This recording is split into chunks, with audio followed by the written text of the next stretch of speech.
Yay! I had to click a couple of buttons. But hello, everybody. Welcome back to a brand new episode of The Curvy Critic with Carla Renata. We move over. I can get centered. And I am your host, Carla Renata. Welcome, welcome, welcome. If this is your first time joining me, please give me a big old thumbs up to let me know that you were here. Click that bell for notifications if you are on YouTube. And if you are on another platform, please go over to YouTube and subscribe to my channel because you never know who you are going to see here at The Curvy Critic with Carla Renata. I usually start out my week talking about what I did this week, but my week is still the same. I'm still doing Designing Women. I'm still doing Designing Women in Arkansas, written by Linda Bloodworth Thompson, who created the television series. We are in Fayetteville, Arkansas at Theater Squared, and we've had some cast changes. So this week, Carmen Cusack left, and she is being replaced by Catherine Lanasa. Elaine Hendricks has left and has been replaced by her understudy. And yours truly is still here. Yay! So there's that. So that's my life has been all encompassing of Designing Women. So without further ado, I have some wonderful interviews for you guys. I'm going to talk a little bit about it in Around the Curve and what's coming up for the show today. So without further ado, I'm just going to go ahead and play this little Around the Curve for you so we can go ahead and get the party started. All right? Okay.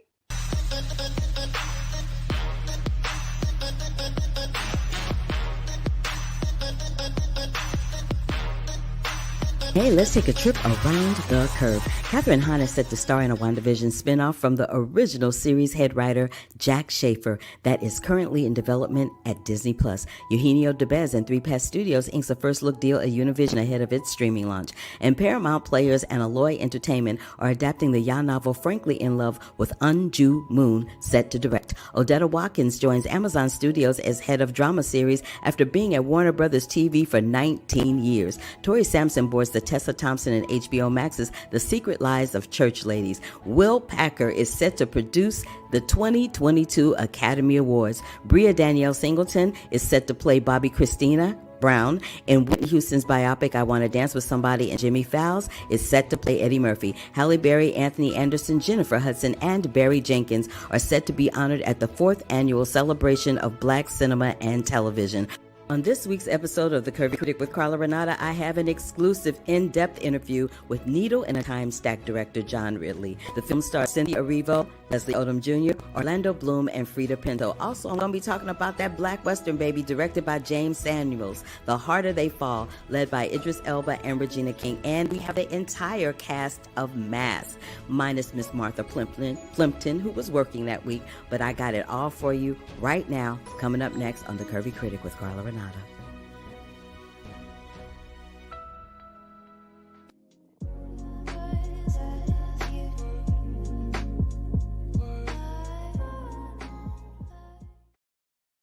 All right, so that was Around the Curve. Hope you enjoyed that little tidbit of info. I got to get this camera together on the next, let me just move back. There we go. Maybe that'll help.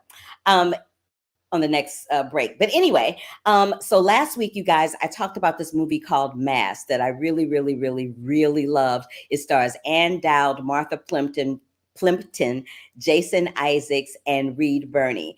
And I have interviews with 3 out of the 4. Like I said, in Around the Curve, Martha Plimpton got called in to work that day on another project. So I wasn't able to speak with her, but I did speak to the other 3. So I'm going to go ahead and get this party started with this interview with Dowd and Reid Birney. If you want to see the review of this, go to last week's Curvy Critic with Carla Renata and hear what I had to say about it there, and or go to the curvyfilmcritic.com and see the written version. But in the meantime, here's my interview with Dowd and Reid Birney from Mass.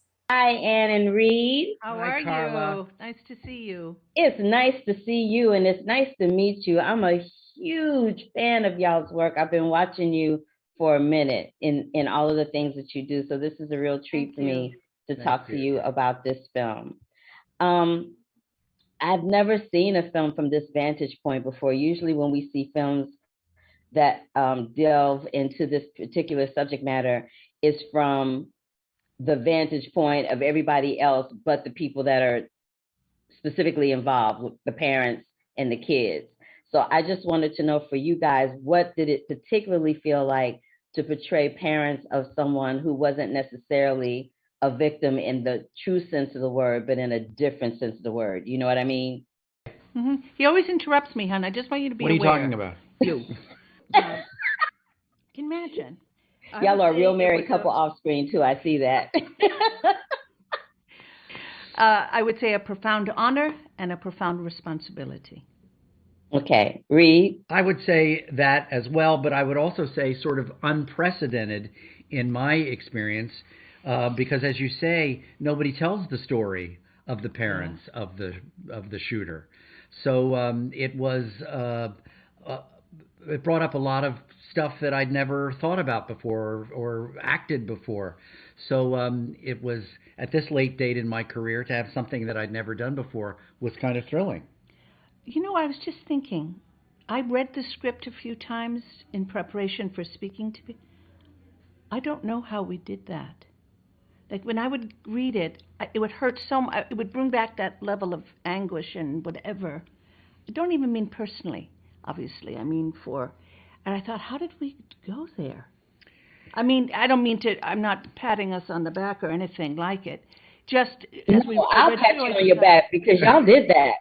Y'all did that. It is truly an inconceivable circumstance, and too many people know what it's like. But for us, just thinking about it now, it's like, I think Annie's right. It's like, oh my God, I can't believe we put ourselves in that place. And it was right to be there, and it really felt like we were protected, and it was a sacred experience.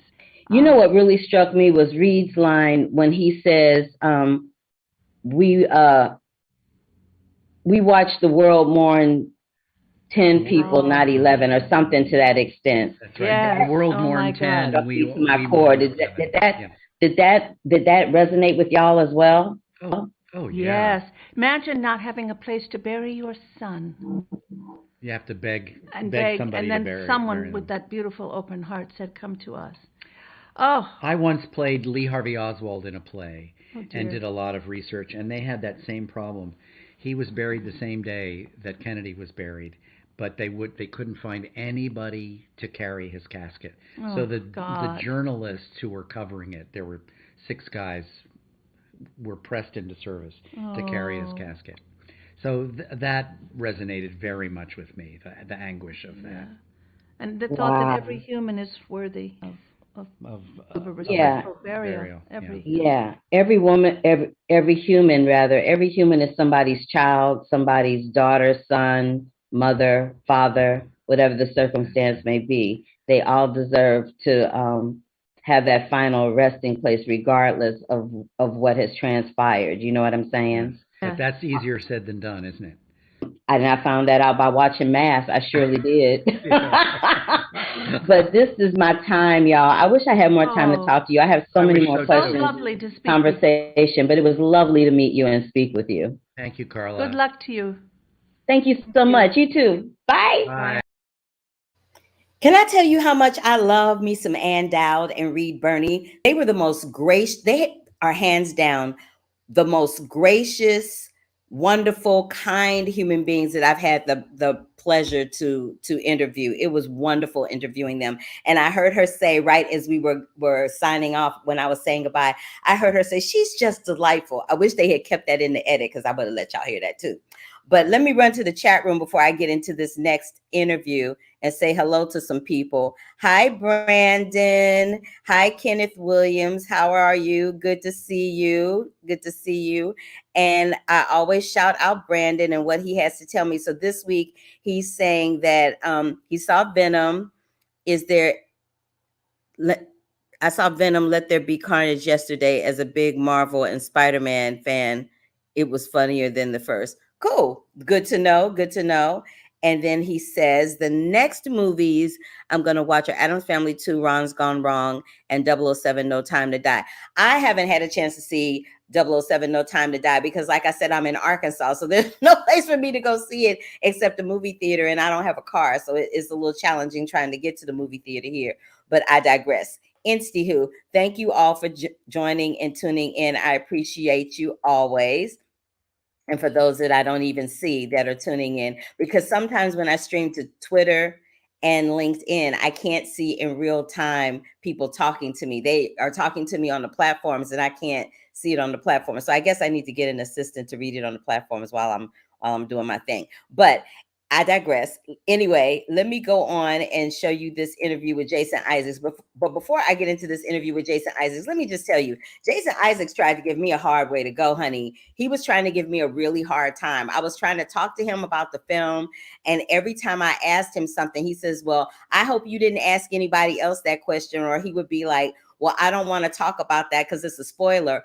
The film is called Mass. In the description of the film, it talks about the fact that this is centering around the parents that have been involved in a mass shooting. So I'm like, Jason Isaacs, why were you giving me a hard time? But I saved it. I kept my cool, and I love him anyway. But I just think he was not having it that day. And I kind of wasn't having him either. But anyway, I digress.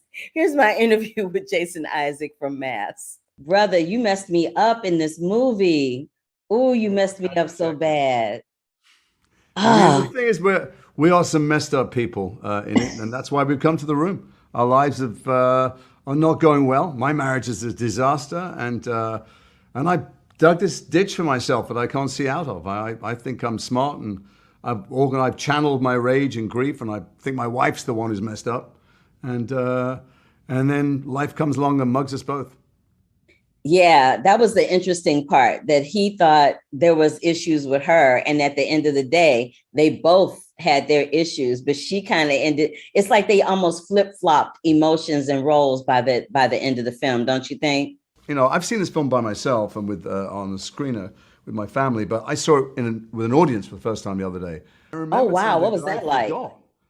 It was amazing because I'd forgotten that the first time I read it, the main thing I felt was, what the hell happens next? I was desperate to find out how's this going to play out. It's gripping, you know. Have these four people come into a room, they have no reason for this day to go well. It's written so beautifully and in such a human way that, you know, it surprises you as it goes. And I'd forgotten that thriller element. But yeah, it's what happens in it, where things turn, where the layers fall off. That's our plot. Those are spoilers I'm keen not to go into. I'm not trying to make you talk about no spoilers, Jason. I was just trying to ask you how you feel about the movie. You know, it's an embarrassing thing because all I want to say to people is go and see it in the theater, and it's great. And as soon as you start breaking it down, I'm frightened of telling people what happens.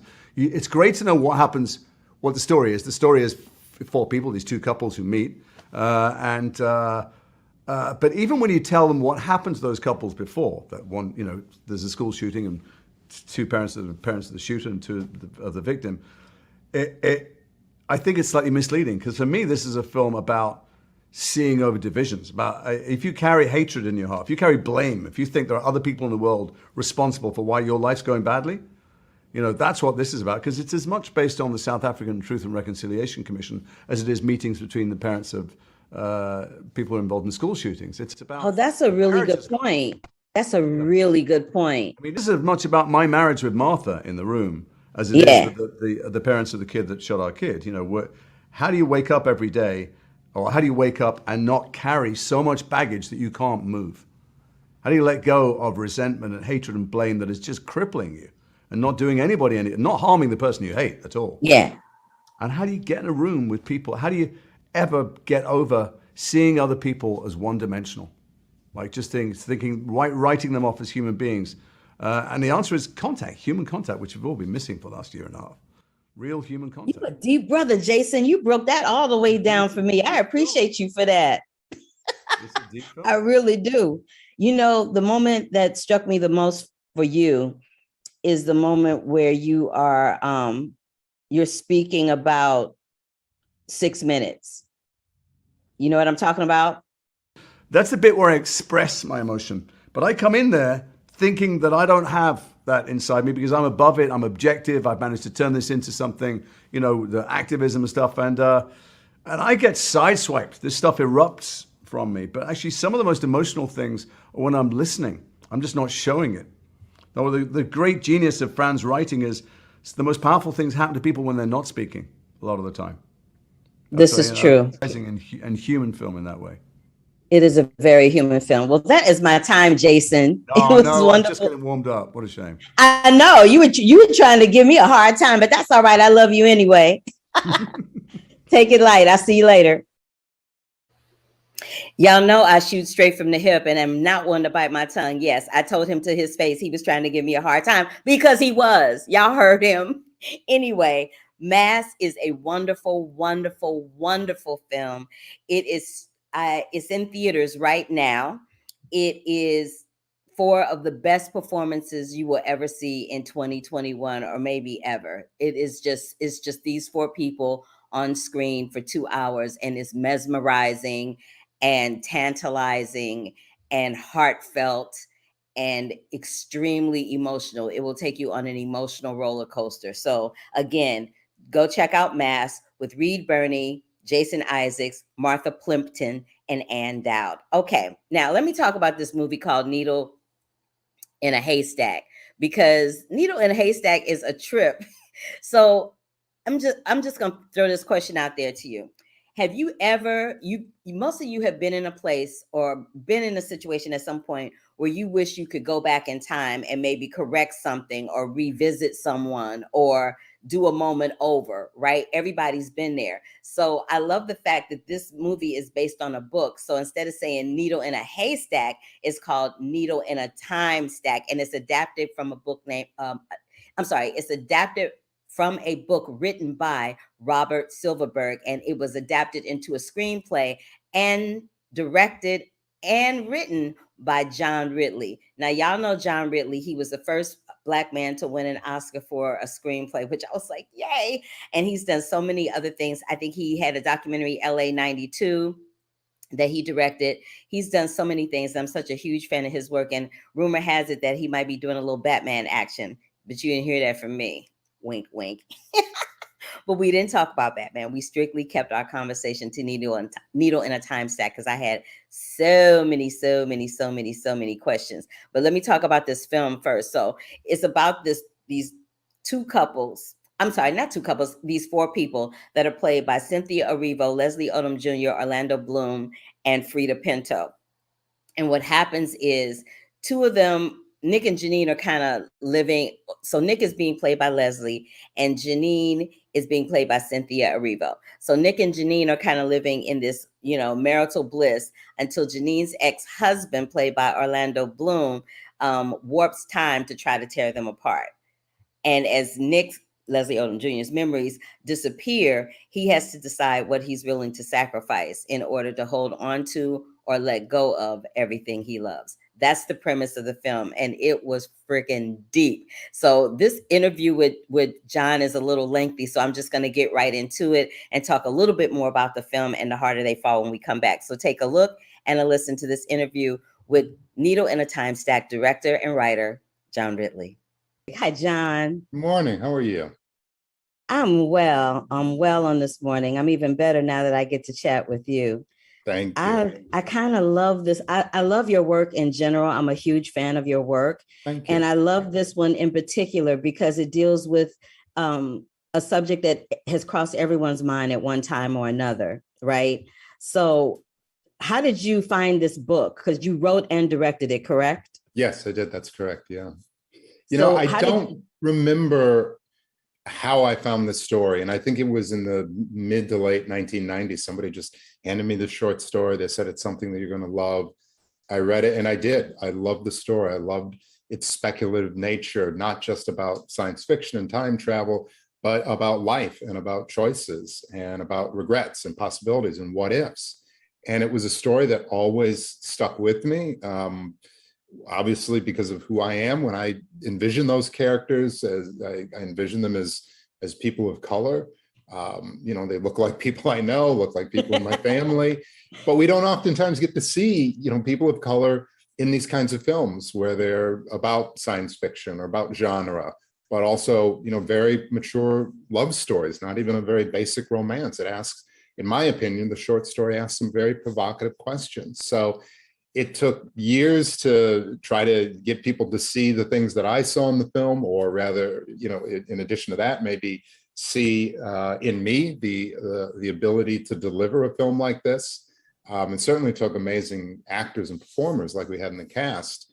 Leslie, Cynthia, Frida, Orlando, Jaden, but all of them together just to me delivered a film that is just so mature and so very thoughtful and so very romantic and very beautiful. And everything that I felt when I read that story, it was just a joy to bring it to life and really represent it in film with these characters and with these actors.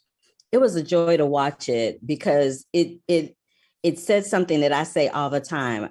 Well, a version of it. So there's this moment where toward the end, it says there's something that you say about don't regret the past. The past brings us to where we need to be. And I always say you can never forget the past because it reminds you of where you've come from and where you need to go.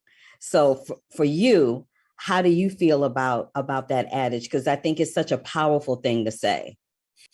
Well, first of all, thank you for pulling that line out. It was a line to me that I really believe with all of us. And hopefully we do our best to be good and decent and honorable people. But we do make mistakes. We make mistakes in how we treat people, in our relationships, whether they're in couples, whether it's in family. And there are moments where you look back and go, you know, I wish I'd done things differently. I wish I'd treated that person differently. And sometimes it's really painful to realize maybe a little too late that life could have been different. But to your point, those are also the things that make us and help us grow as people, to look at the choices that we've made and always want to do better or be better, or sometimes reach out to somebody and just say, look, I'm sorry, or can we talk about this? I saw it one way, you saw it another way. So I do think it's really, really important. Hopefully, as we get older, we regret fewer things because we do learn from our past. We do learn from our mistakes.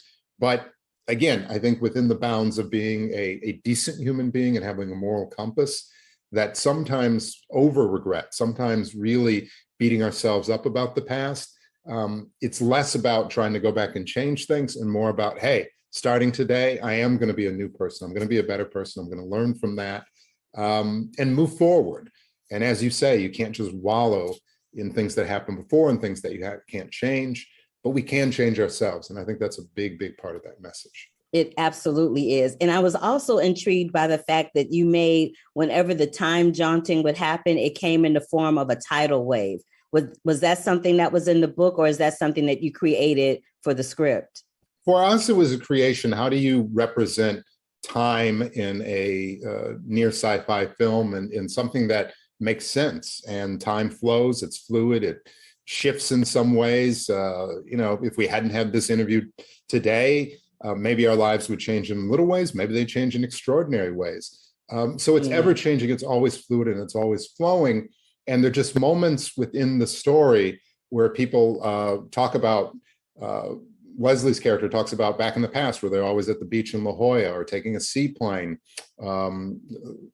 Cynthia and Orlando have a conversation standing near their pool. So we tried to really integrate this idea of water and fluidity being nearby these individuals at all time and just make that a through line within the story. Things do change a little bit, things do flow, but there is always this momentum. Water, generally in nature, it always carries. As I was watching the film, I was like, ooh, if I could time jaunt, would I really want to do that?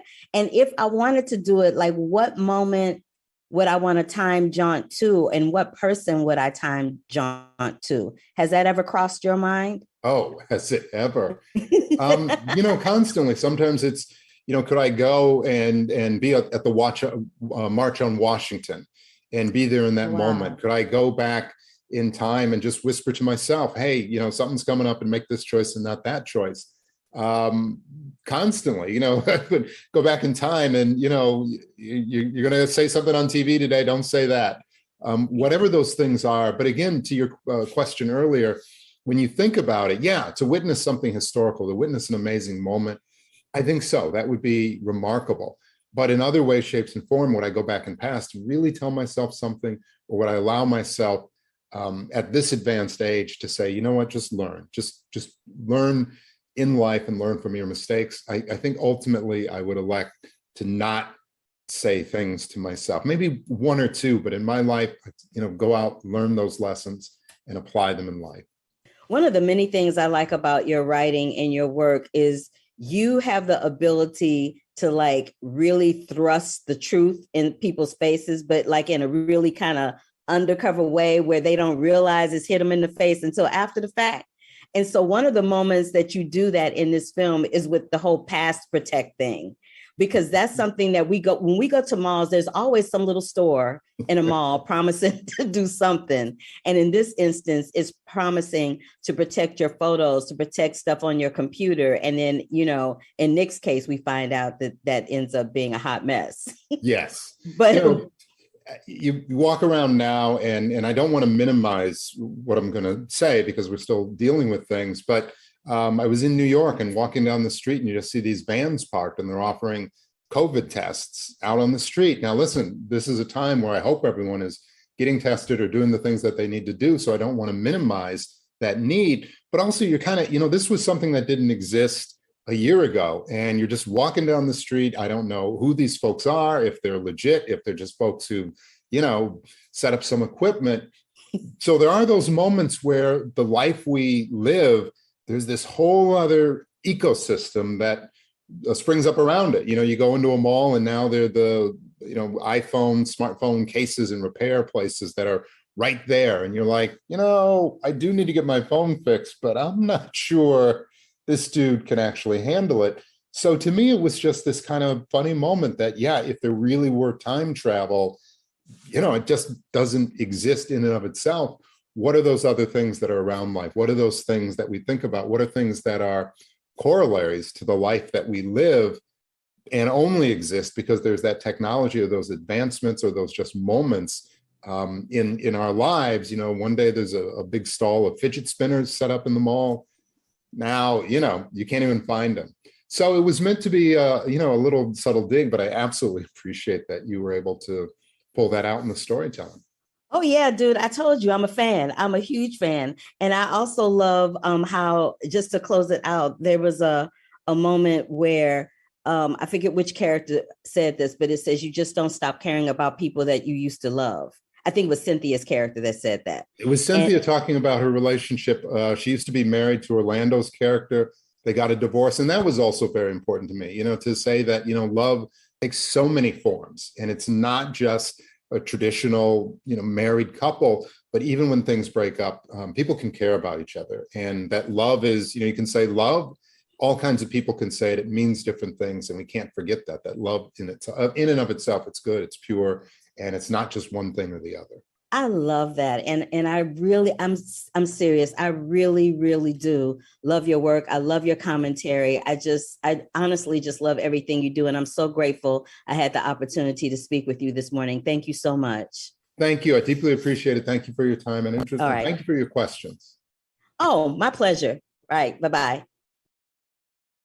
I really enjoyed that conversation I had with him. I love having really in-depth, deep conversations with directors, because I really do pay a lot of attention to the detail that they go through so much trouble to edit and have us see in their films. And it's fascinating to me. So thank you again, John Ridley, for giving me your time and and for letting me talk to you. I really enjoyed that. So Needle in a Time Stack is going to be released digital, on demand, and in limited release beginning October 15th, which is later on this week.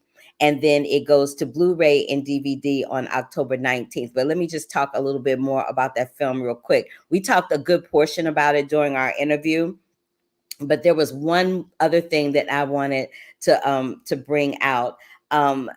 That I love the advanced technology that they used in the film with the phones and the computers and some other things. And then they had like a throwback to like a transistor radio, which was like in a video gift. And I love the whole concept of the time jaunting.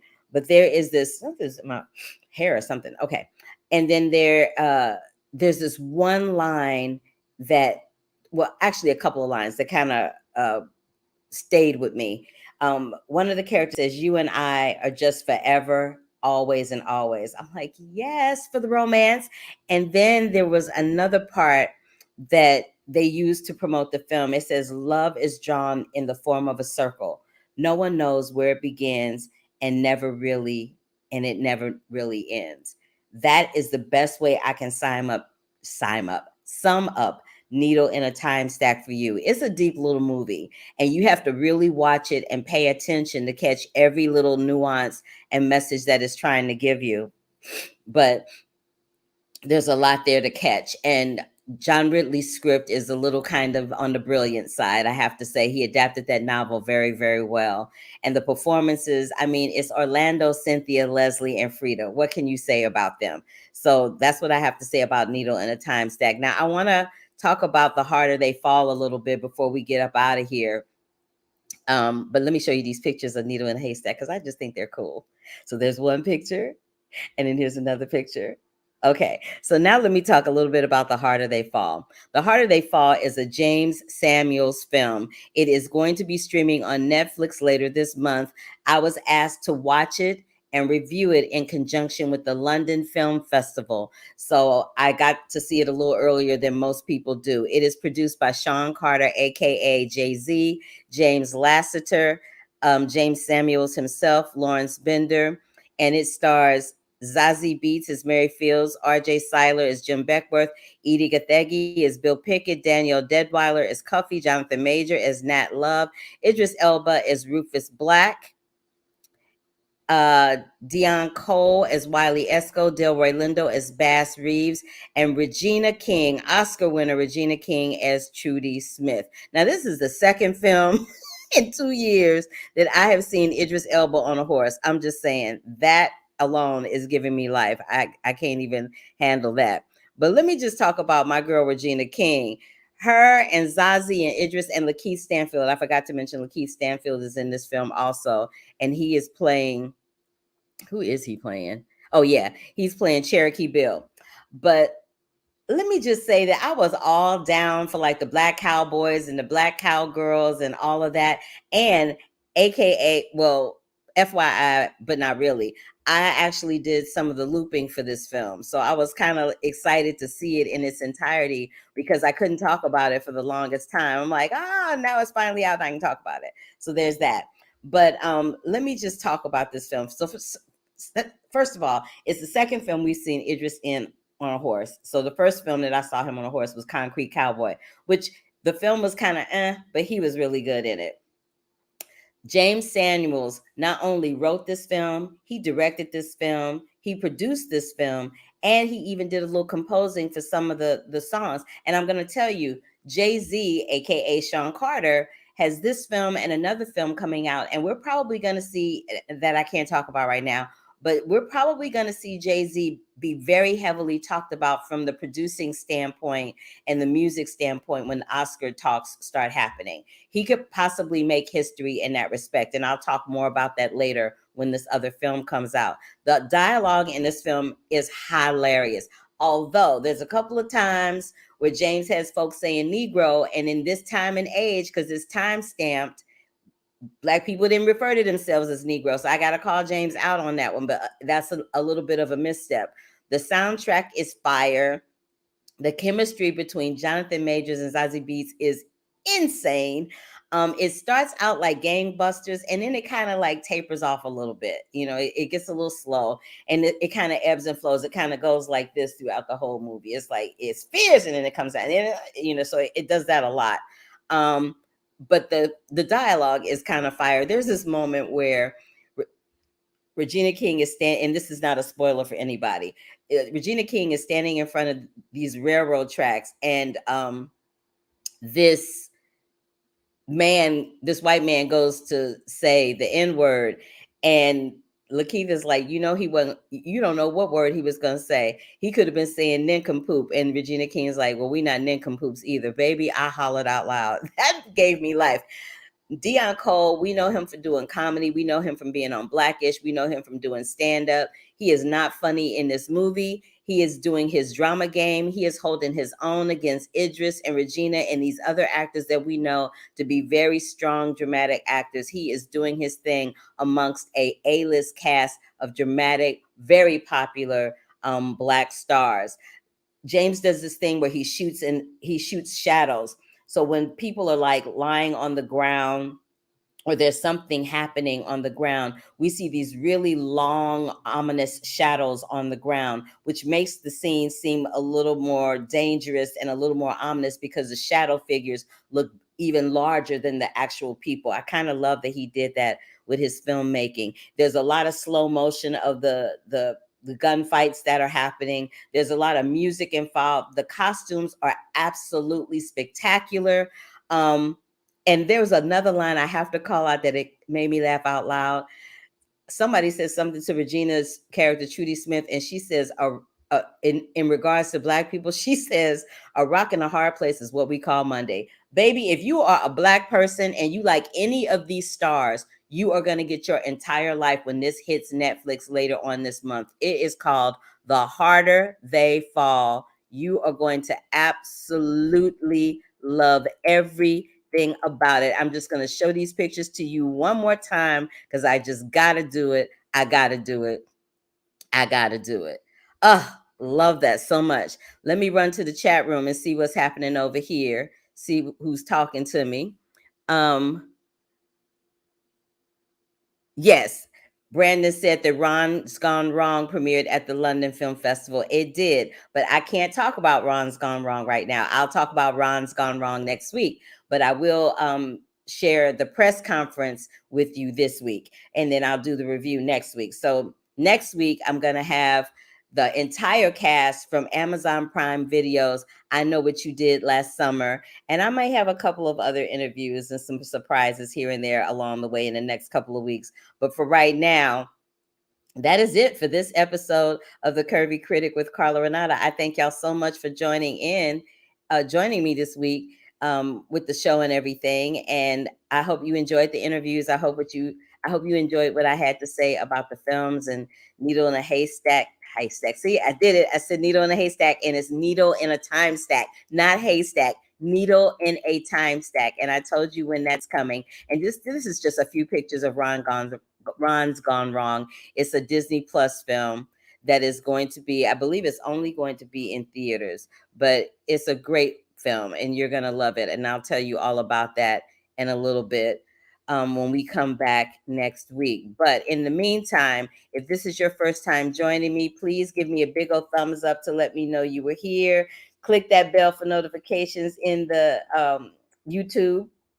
If you are on YouTube, click that bell for notifications. Subscribe to the channel. My goal is to get to at least 1,000 subscribers by the end of the year. Y'all can help a sister out.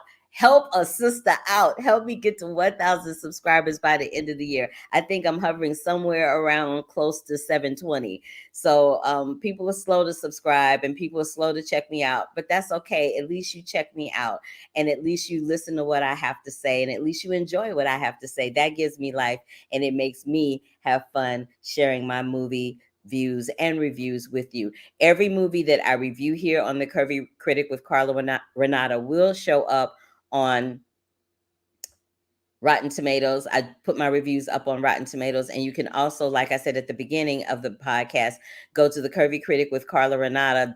Go to thecurvyfilmcritic.com and see the written version of everything I talk about here. I also post all of the individual reviews on my YouTube site in the one-on-one interview section. So if you just want to see the interview, because sometimes I don't put the whole interview in the show because it's really long. So if you just want to check out the entire interview, go to the one-on-one playlist in the Curvy Film Critic playlist on YouTube. Oh, y'all, I'm tired. Anyway. But until the next time when I Know What I Did Last Summer, the entire cast, and by the time I air these interviews, the show would have begun airing on October 15th. I can't wait to hear what y'all have to say about it. I won't be reviewing it, but like I said, because I'm on television, I don't review television, but I'll talk to somebody on TV all day long. But until next week, have a wonderful week. Have a prosperous week. Have a positive week. Wash those hands. Wear those masks. Get your life. And until next time, baby, love, peace, and hair grease and deuces. See ya.